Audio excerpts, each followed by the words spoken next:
Hello, everyone. My name is. Good evening, everyone. Speaking to you, we would like to welcome Dr. Bond, but let me introduce for you today's lectures. So, good evening, everyone. Speaking to you, Dr. Ghadir Al-Mutari from the Department of Curriculum and Instruction in the College of Education at Kuwait University. I welcome you all to the final day of the series of webinars organized by the EDC, the Educational Development Center at the College of Education here in Kuwait University. And I would like to thank Dr. Aisha Al-Azmi for organizing this prolific forum.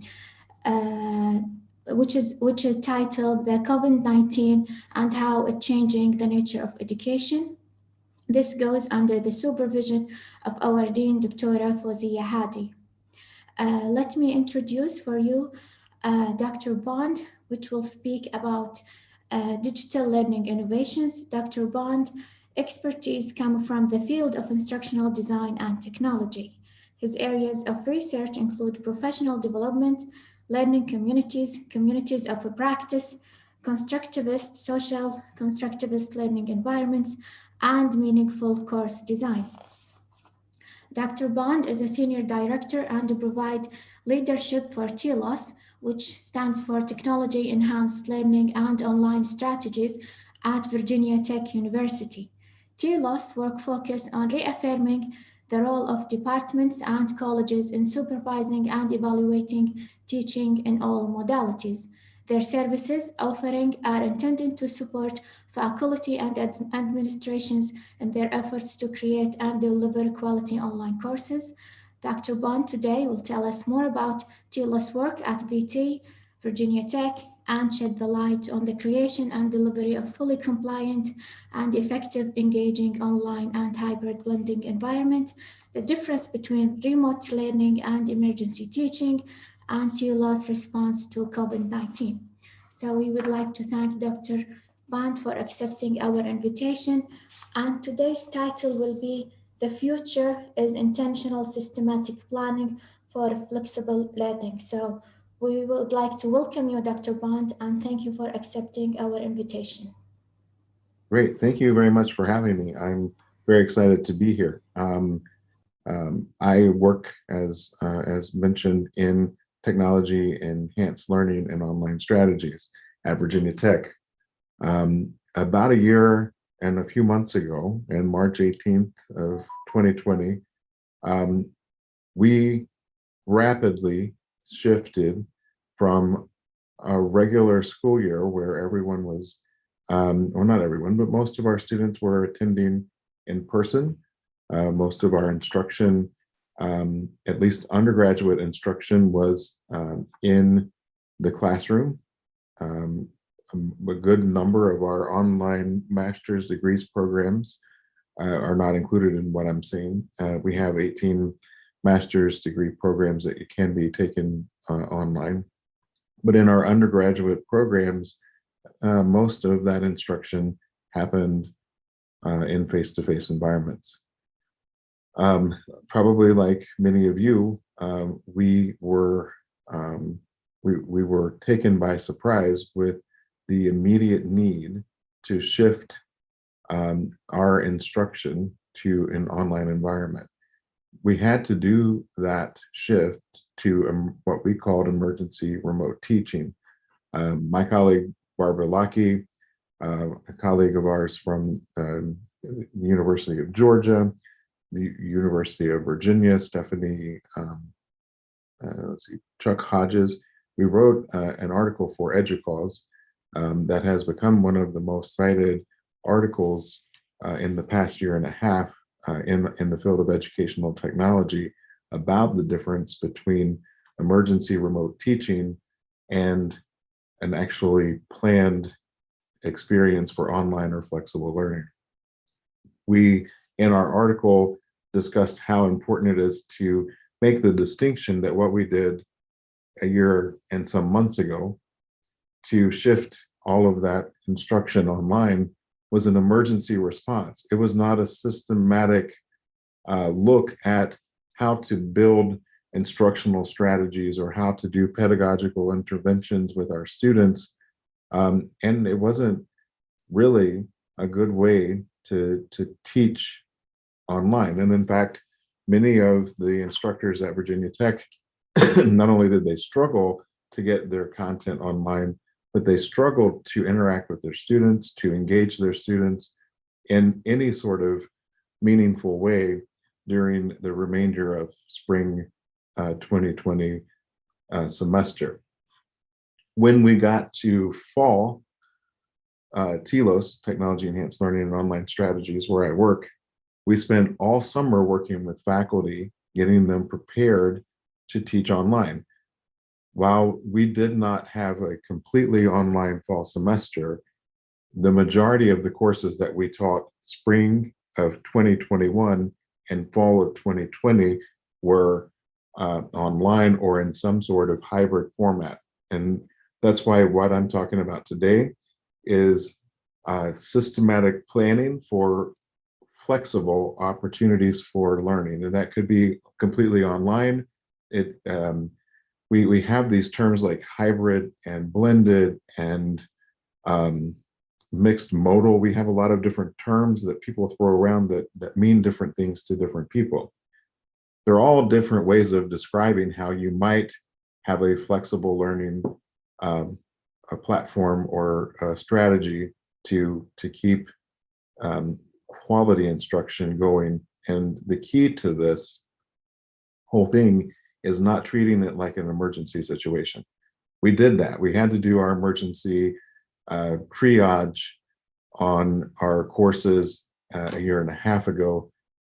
But when we got to summer, we got to spend time with faculty. We built communities of practice with faculty looking at how to do labs online, how to teach large classes, 1,000 students plus. How do you do that online, and what tools and strategies can you do? So we engaged the faculty in that process. We didn't try to top down create these situations. But so what I'm going to share with you today is a lot about how you do the systematic planning, how you engage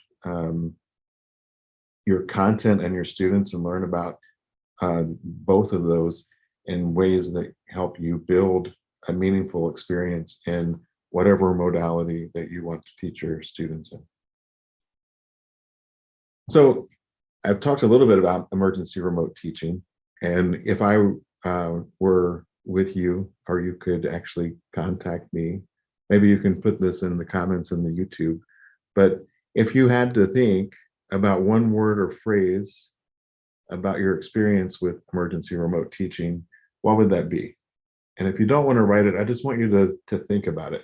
Where were you a year and a half ago? Or where would you be if you weren't in the role of switching your class or helping someone switch their class? If you were a student, what comes to mind when you think about emergency remote teaching? And I've done this a few times, and so I'll give you some thoughts about what I've heard. I've heard pure terror.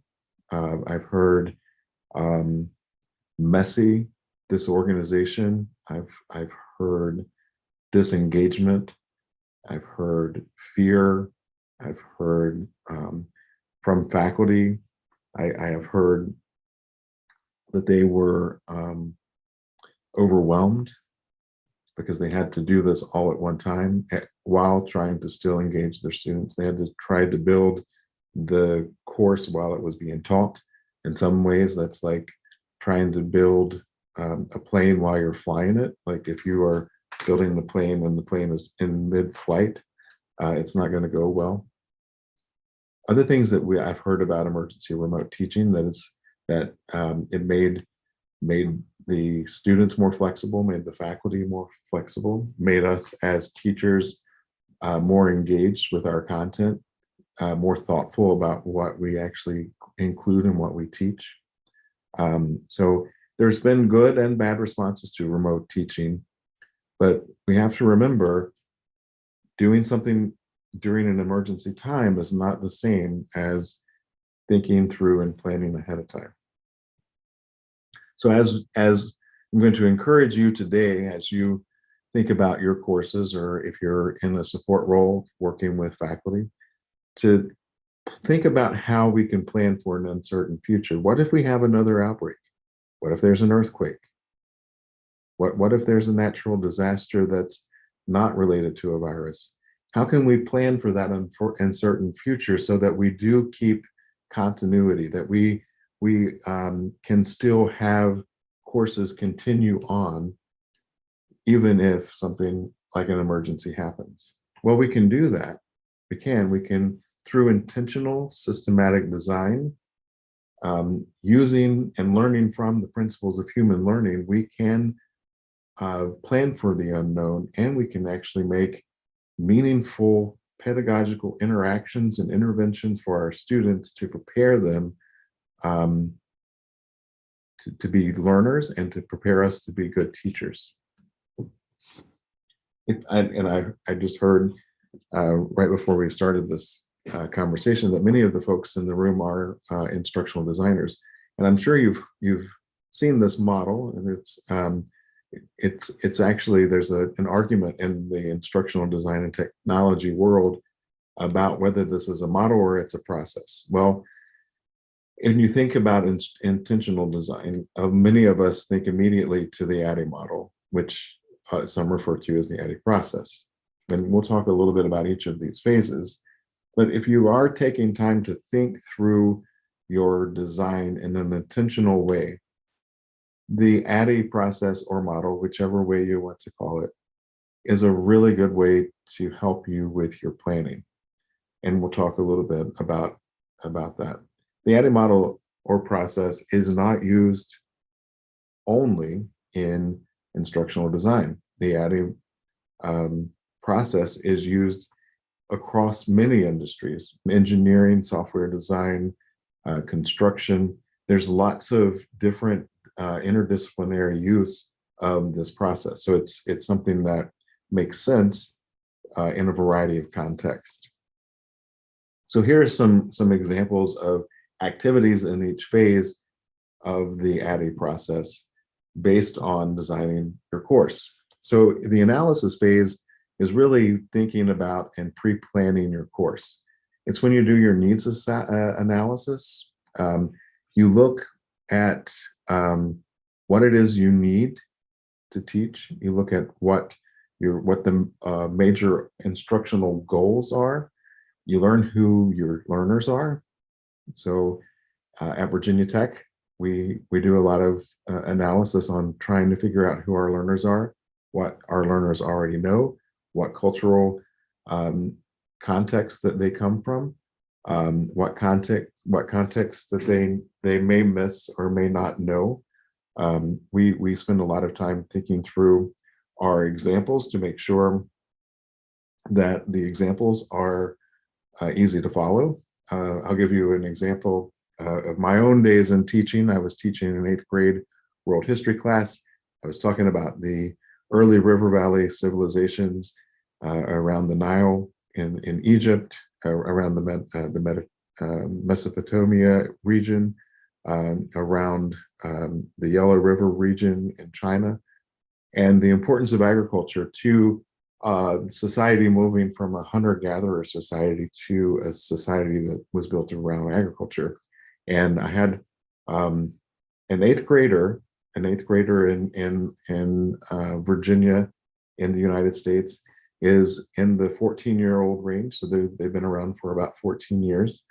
And that student raised his hand when I was talking about dairy and milk products and the importance of milk to bone structure and allowing folks to grow and to live longer and to settle into these agricultural valleys. And he raised his hand and he said, Mr. Bond, I don't think you know what milk is. I was like, I know what milk is. I was like, what do you think milk is?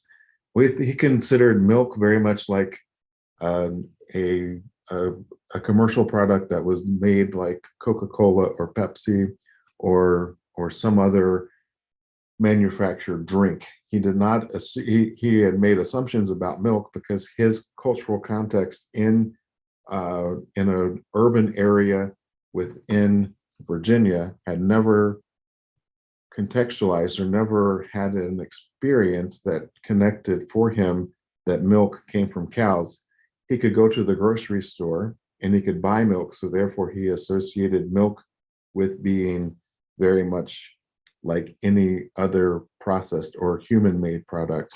And so I made assumptions about what my students knew. And so it's always good to spend time thinking through what your students know, who your students are, where they come from, and the context. You should do that in any modality, any mode that you are teaching. Design is when you actually think through and design your course on paper, or you design. It doesn't have to be on paper. It's just it's where you're sketching out the overall context of your course. You need to write your learning objectives, and you should write your learning objectives based on what you want your learners to be able to do. And that's hard.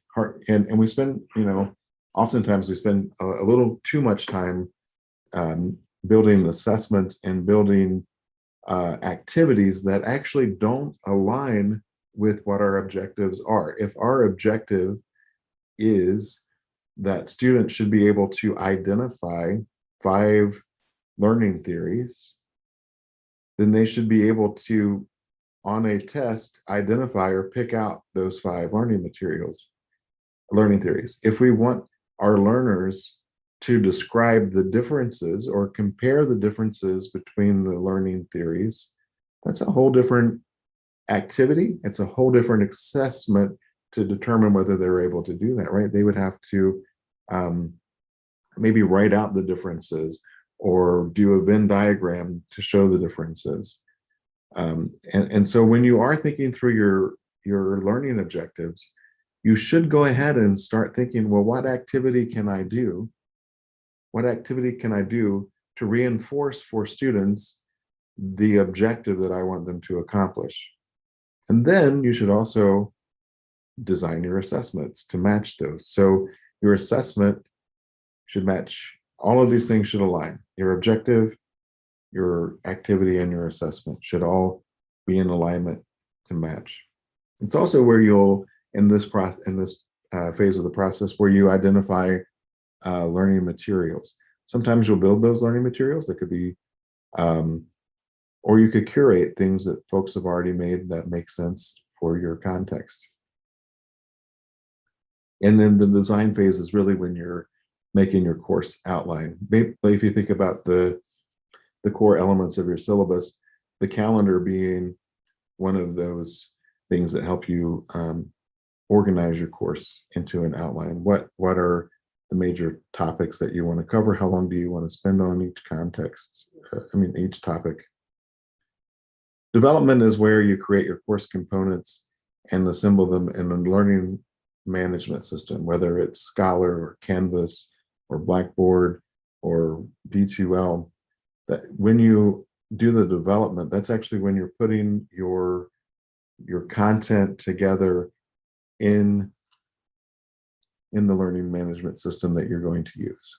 And the important part of this whole flexible learning thing is having your course content somewhere accessible to your students, whether they're face-to-face, whether they're online, whether they're coming to you some during the week, some not, whether they have the ability to attend your face-to-face class through Skype or whatever. If all of your materials are built and placed somewhere that everyone in your course can connect to them, you've already beat the system. You have made it so that if anything happens, it's all there. You don't have to switch to emergency remote teaching. You have a well-built, well-designed structure that your students can go to. They can access their materials, whether they're in class with you, whether they're online, in the same place. This is the most important part. And it doesn't have to even be in the learning management system. It can be in a Google site or a Google folder or a Dropbox folder, whatever you have access to. It could be a website where you put this material and allow folks to have access to it in an organized way. That's the key, in an organized fashion. The implementation phase of the ADDIE model is when you actually teach the course. And if you, and you can teach your course with the underlying structure of this website or LMS that you've built much easier. You just have to show up to class or show up to Zoom or show up to your asynchronous discussion board whenever that it is when you need to be there and teach your course. And then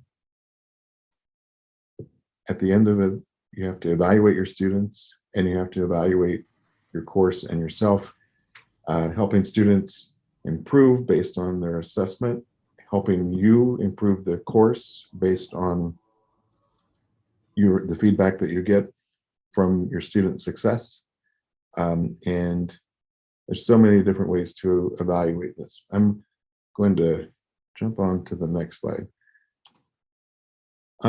So knowing what we just talked about, that we can use the ADDIE process to do an intentional planning, I want to talk a little bit about what this intentional design concept is.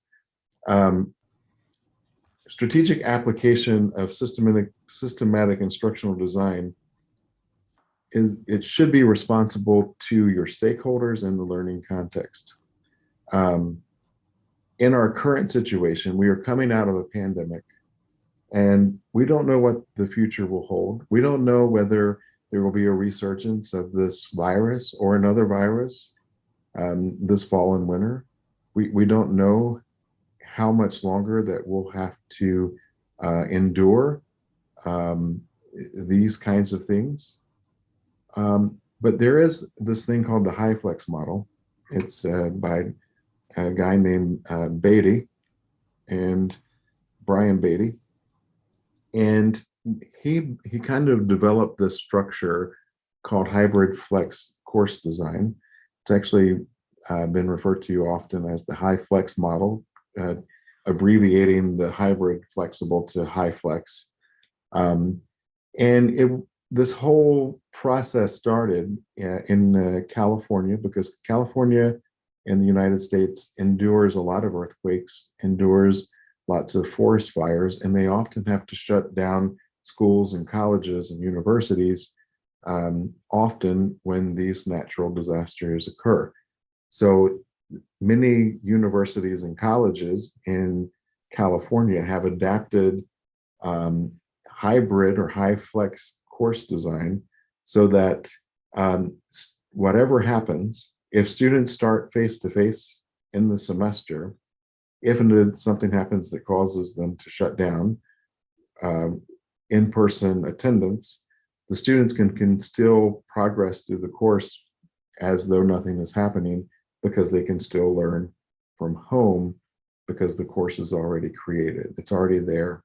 And so I just wanted to show you, so this is, it's a case report of a variety of different use cases of high flex that Brian Beatty has put together. And it's a free resource. And if you just look up hybrid flexible course design, Brian J. Beatty, you should be able to get to the source. So, so Dr. Bond, for the high flex model, they already have a plan for educational crisis or educational pause, as can we say, because of a crisis or something happens. But what if there isn't a plan and the educational system was surprised with a sudden closure like what we have experienced worldwide because of the pandemic, and I think at Blacksburg or Virginia Tech, so we are not used to a sudden closure like this. Yeah, we certainly were not ready for a closure like this. We did not have a high flex model, which is why it was completely emergency response.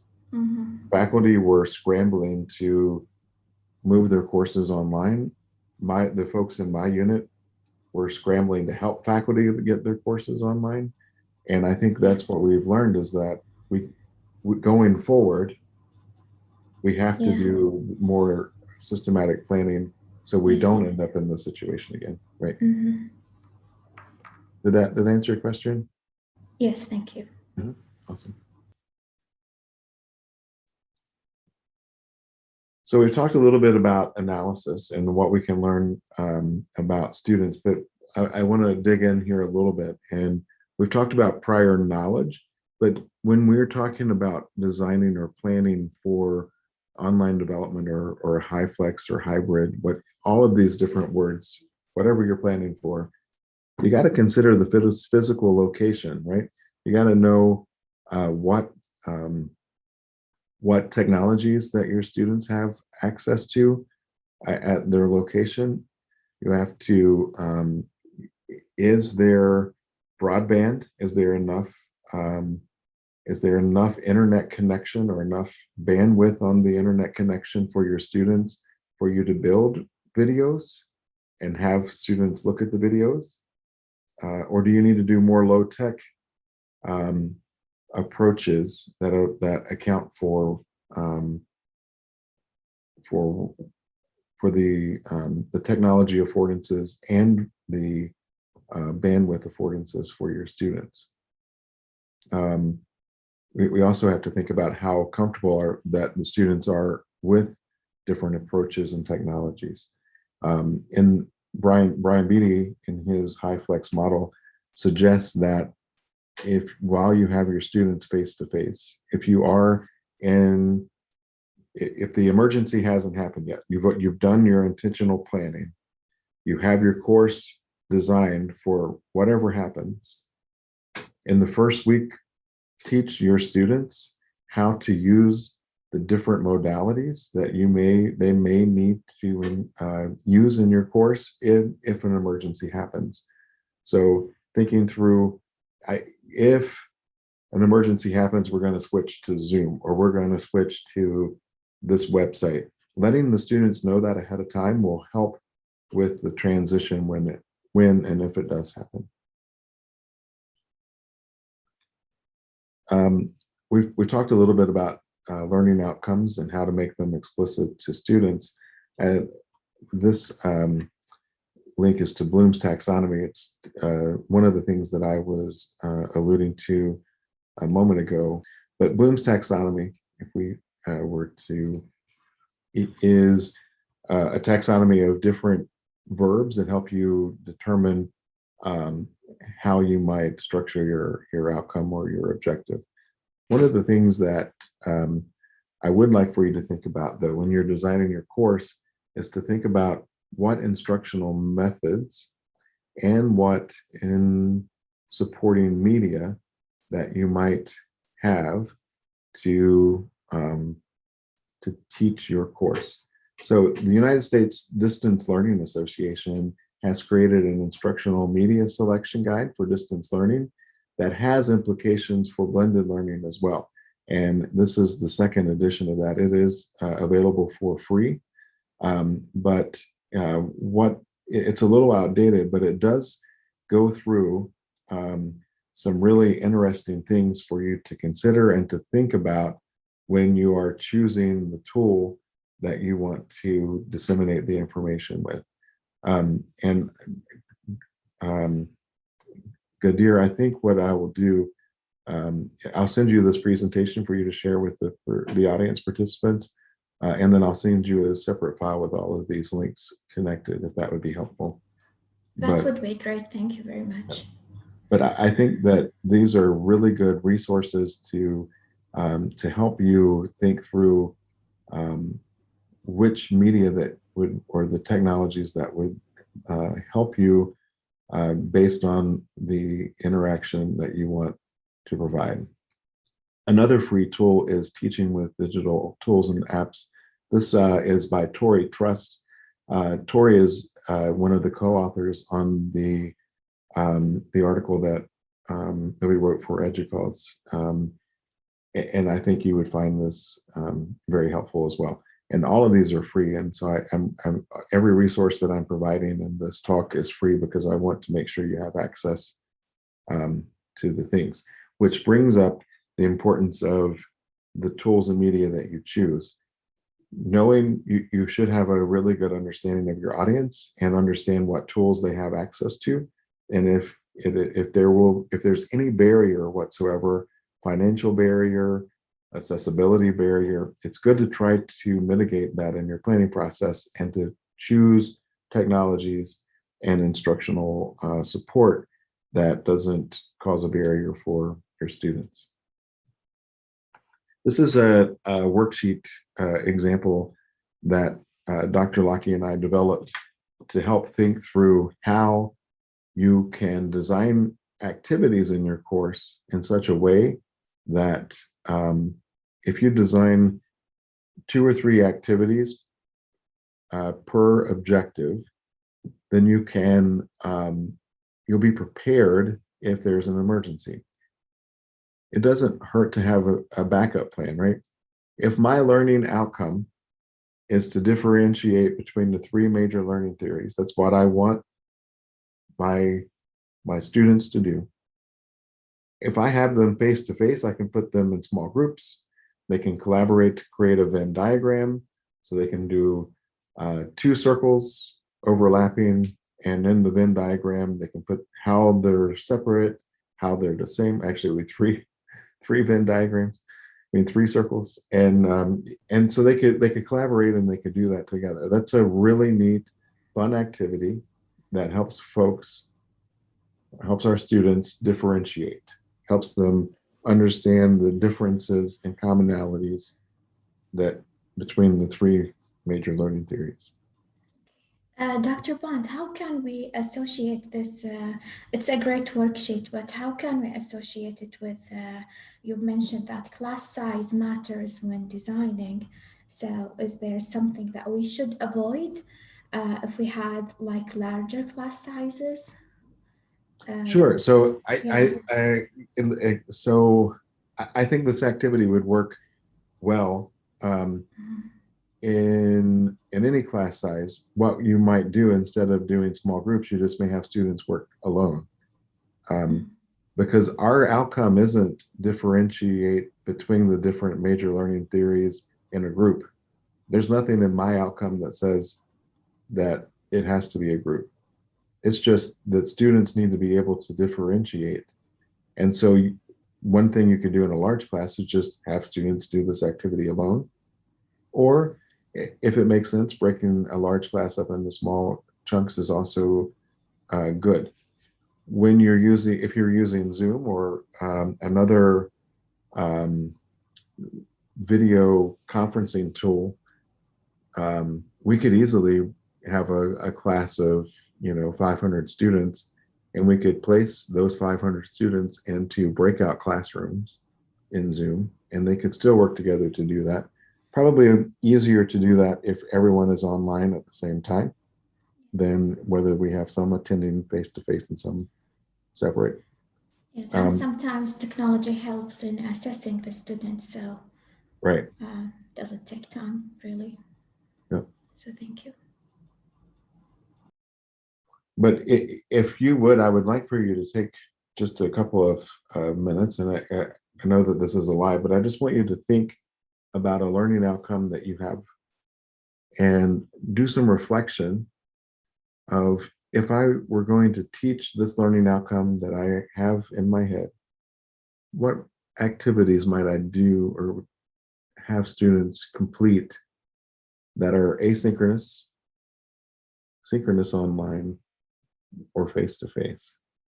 And we're not going to spend a lot of time on this, because if we were doing a more interactive presentation, I would ask you to report back to me what your learning outcome is, and some examples of your activities. But I do want you to reflect on this and to take some notes about what you might do here.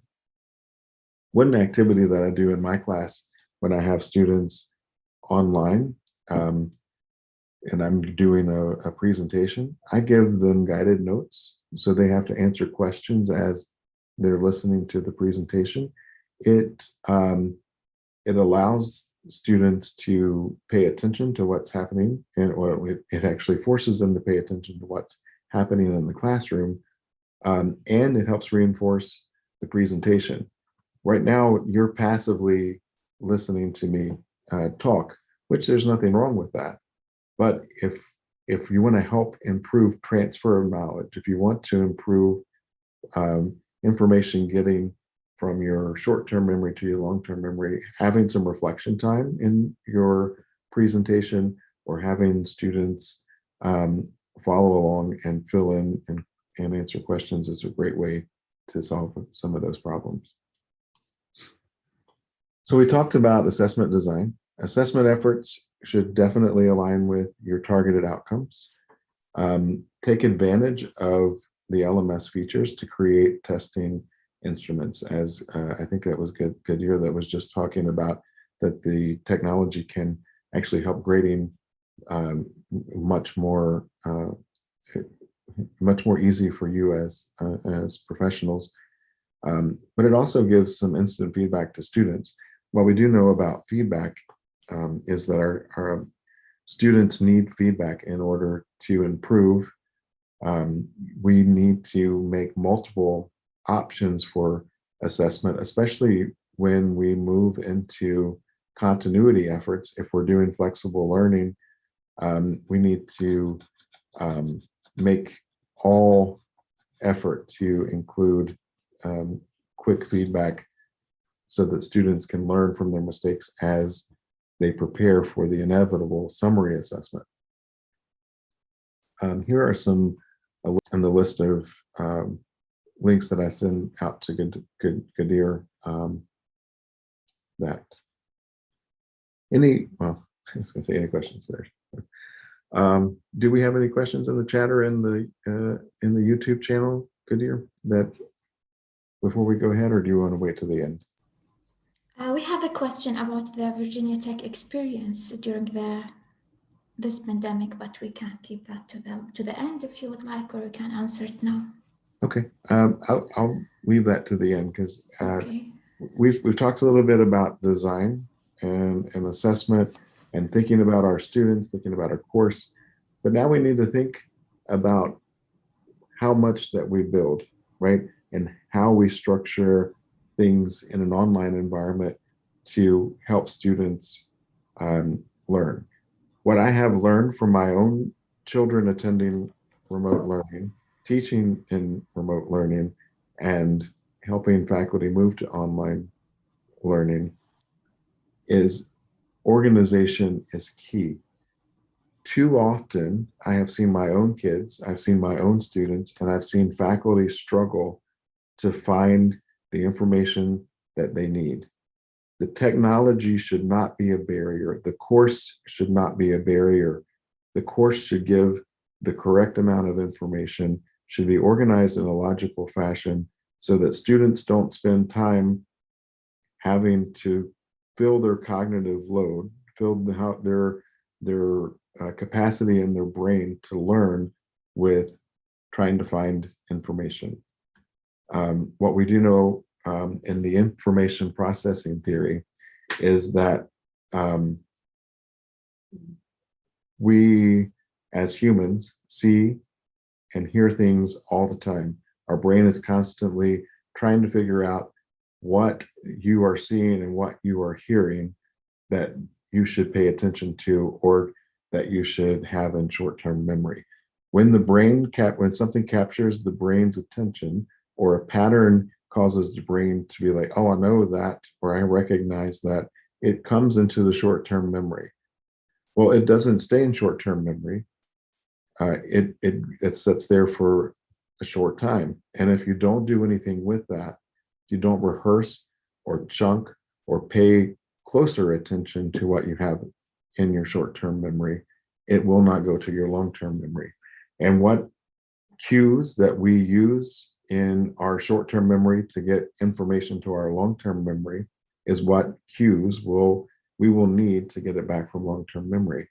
How many times have you tried to recall something and you knew that you knew the answer, or you knew what that was asking, or you knew who that was, but the cue that you encoded that information with was not the same cue you were trying to get the information back from long-term memory with, and so you couldn't retrieve it. What we also know about the brain is what we can hold in our working memory or our short-term memory at any given time is very limited. George Miller did a study in the 60s that said it's 7 plus or minus 2 pieces of information. More recent studies have said that that's really more like 5 plus or minus 2 pieces of information. The harder we make our course to navigate, the more the messier that the course is, the harder it is for our students to figure out what we want them to learn, because they're having to fill their working memory with navigational stuff. And we don't want that. We don't want the navigation of our course to hinder or interfere with learning. Here's an example that I want you to think about. In our brains, we can easily do 12 plus 13. 12 plus 13 is 25. In my working memory, I could do that. It was so simple. It was just a couple of chunks of information. I've seen these numbers many, many, many times because I've talked about this a lot. But there's no way that my mind can work that out. My mind can't even comprehend what those numbers are, because there's not a pattern to those numbers. There are not commas where I think commas should be to help me understand what those numbers are. And so my working brain is broke. I can't do it. I can't do anything. And my brain is still trying to figure this out. So I'm stuck. What do I do next? And so I have to stop looking at that. I have to stop paying attention to that just to move on to the next slide. So as you think about your course, how you design your course, how you build your course, the students that are in your course, really think about creating a weekly plan. A weekly plan that has an overview, that has the objectives that you want the students to do that week. And if it's not a week, if it's by unit, if it's by 2 weeks, 3, however, and whatever makes sense for you and your course, create a plan, put your overview, what do you want the students to know about what this week's lesson is, or this lesson is about, your objectives, access right there in the same structure for content, the activities, and any links to assessment that you want them to do. If you do this, and you do it on a regular, logical, structured plan, you will take out the barrier that is often found when technology enters the picture.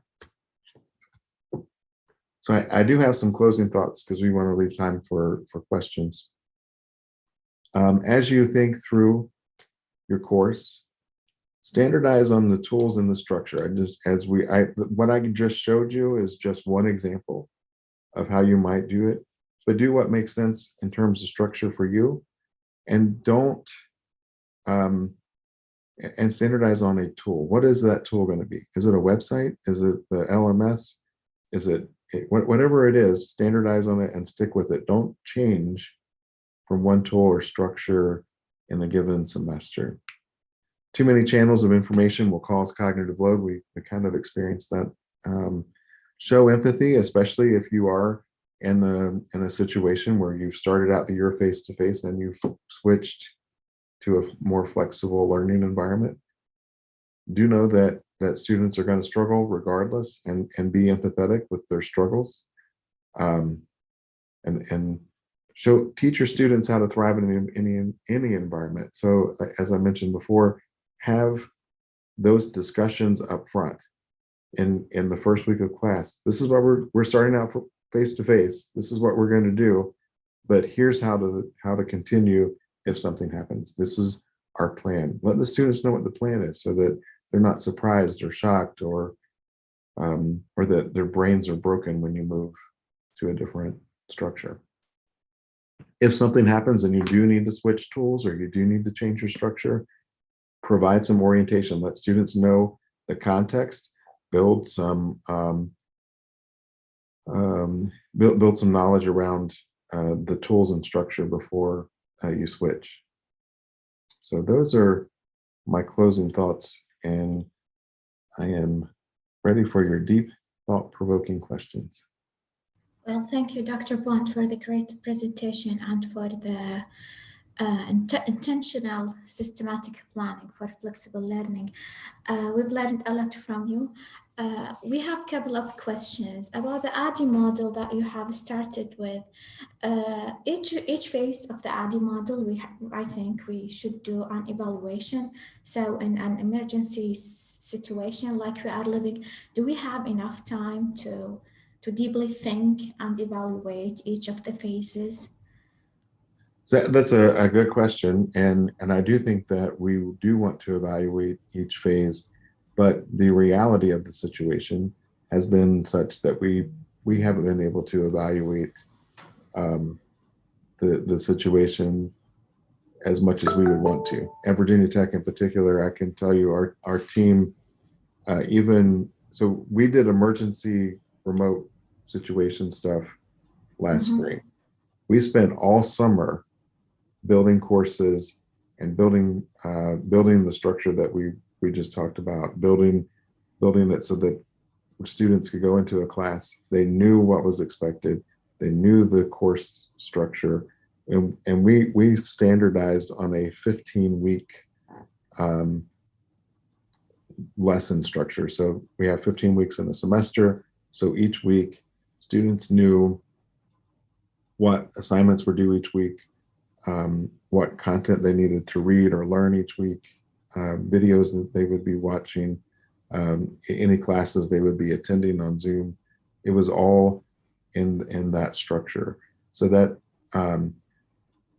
we did in some ways evaluate the end result, but we did not evaluate every phase, as the questioner mentioned, that it hasn't worked out realistically to do that. Yes, I agree with you. Realistically, it's hard to evaluate each of the phases and take enough time. For non-ID or non-instructional designers in our audience, could you clarify to them how long does it normally take to create an online course, comparing it to a face-to-face course, or how, like in a regular situation, not in a crisis, how long does it take to create an online course? So that's also a good question, and I hate to say to use this answer, but it depends, and the reason it depends is because course content is different by discipline. Course the expectations, the assignments all vary. So if I'm doing an online introduction to biology course, that's a lot of content. It's a lot of video. That's a lot of concept learning, getting the foundation. And so that course would probably take a good 6 months. If I'm doing a capstone course or a graduate course where a lot of it is reading and discussion based, that's a totally different course, and that can be done within a month, realistically. It really, and it depends on the discipline, the content, the level, and the amount of engagement and how you want to engage it. But heavy content courses are going to take a lot longer than more discussion-based courses. Yeah, because I read like in one paper, I think that it takes normally 2 to 6 months to create a totally online course. So it takes time. So we shouldn't feel bad if we have some mistakes during the emergency creating online courses. Especially at Kuwait University, we never had online courses, so we all go face-to-face courses. So this was new to our faculty members. I have one of the questions from Suad Abdulaziz from our audience. She asked how the instructor can activate his or her presence, especially when the camera is closed. Oh, so Like socially, yeah, yes, lots of questions talks about the use of video cam during synchronous lectures. yeah, this is a good question. And Yes, so yes, I teach an undergraduate course in visual media. yes. And so um, I found that while I kept my camera on, many of my students did not want to keep their camera on. And I was okay with it during the emergency part last spring because everybody was just getting used to it. But this past fall and the spring semester that we just finished up here in 2021, I made my students, if they did not want to keep their camera on, they still had to um, either have a picture of themselves, or I would, once a week, I had them answer a question. And their background or the picture that they chose to show the class had to match that question. So we had questions like your favorite vacation spot, or your favorite food, or um, what else? Pets. And even if they didn't have pets, they had to choose a pet that they would want to have. And then favorite superheroes. There were quite a variety of these things, but that prompted us to have a discussion that was not related to the content to build community and to build presence in the course. So, for example, we were having a live Zoom session. I would see pictures of different foods when we had the question about food, and we would actually have conversations, maybe 5 or 10 minutes out of the class, where we talked about why we liked the food or why somebody else's food was more impressive than others. And so you can build presence and community, oftentimes in ways that are not related to the class. But Virginia Tech, the policy was we could not require students to turn on video cameras. And so that Same here in Kuwait, yes. yeah, so that hindered our ability, but we found creative ways around that. Okay. I think these sounds great ideas. And same here in Kuwait that we don't require students to open their camera, but during assessment, like we can require them to open their camera, like exams and things like this. Mhm. I have a question about like TLOS, teaching learning enhanced technology that you work for at Virginia Tech. Like what their future plans after the pandemics, like what you have learned from the pandemic, and especially regarding leadership and faculty preparation, things like this, especially that like each university, the ages of faculty are different. So some are used to technology and some are not. So Yeah, what's yeah, the future preparation for TLOS? yeah. So we've always been a little bit ahead of the curve when it comes to technology than other universities, at least in terms of our faculty use of technology. We have a program that I run in the Professional Development Network, which is part of TLOS, that requires faculty every 4 years to do 12 hours of professional development.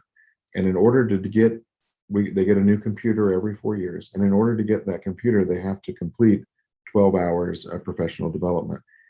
Of that, at least 2 hours of that professional development needs to be in instructional design or technology. So they have to spend time with us engaged in learning about tools that are available or about the stuff that we have. Now, just because faculty learn about those tools doesn't mean that they're going to implement those tools or Yes, use them. yes, yes, So what I think we learned from the pandemic yes. is that faculty who in the past who have been resistant to technology Mm-hmm. were forced to use it. And we're going to try to keep incentivizing them to use the technology by engaging them. We created a community of practice of online learning quality advocates. So each department at the university, we chose a couple of faculty from each department. They had to apply, and we gave them a stipend, and we're teaching them how to be advocates for online learning quality in their departments. And we are kind of franchising technology enhanced learning and online strategies into the faculty so that the faculty become more of the experts and the, I wouldn't say experts, I would say they are the people who are going to monitor other faculty on their quality, which takes us out of a policing role and puts us more in a support role. Yes, I think it is a greater motivation to have a new computer to attend the 12 hours, but I think we also should think how to motivate them to use and implement the technology in their teaching practices. So we are 9 p.m. at Kuwait, so it's the end of our session, and I think it's 2 in Blacksburg. So Yeah, we would like to thank you, Dr. Bond, for the great presentation. And I am sure that we all learned a lot from your expertise as an instructional designer and your educational experience during the pandemic as well. I would also thank the Kuwait University, the ADC Center at Kuwait University for inviting you, and thank you for accepting the invitation. So, and we hope we learned, I think, a lot from Virginia Tech experience, and we think we should think about the different variables between the VT context and Kuwait context and see what we can apply from your experience. Awesome. Thank you Thank very you for much. having me. Thank you for accepting our invitation. Thank you very much. Very nice to meet you.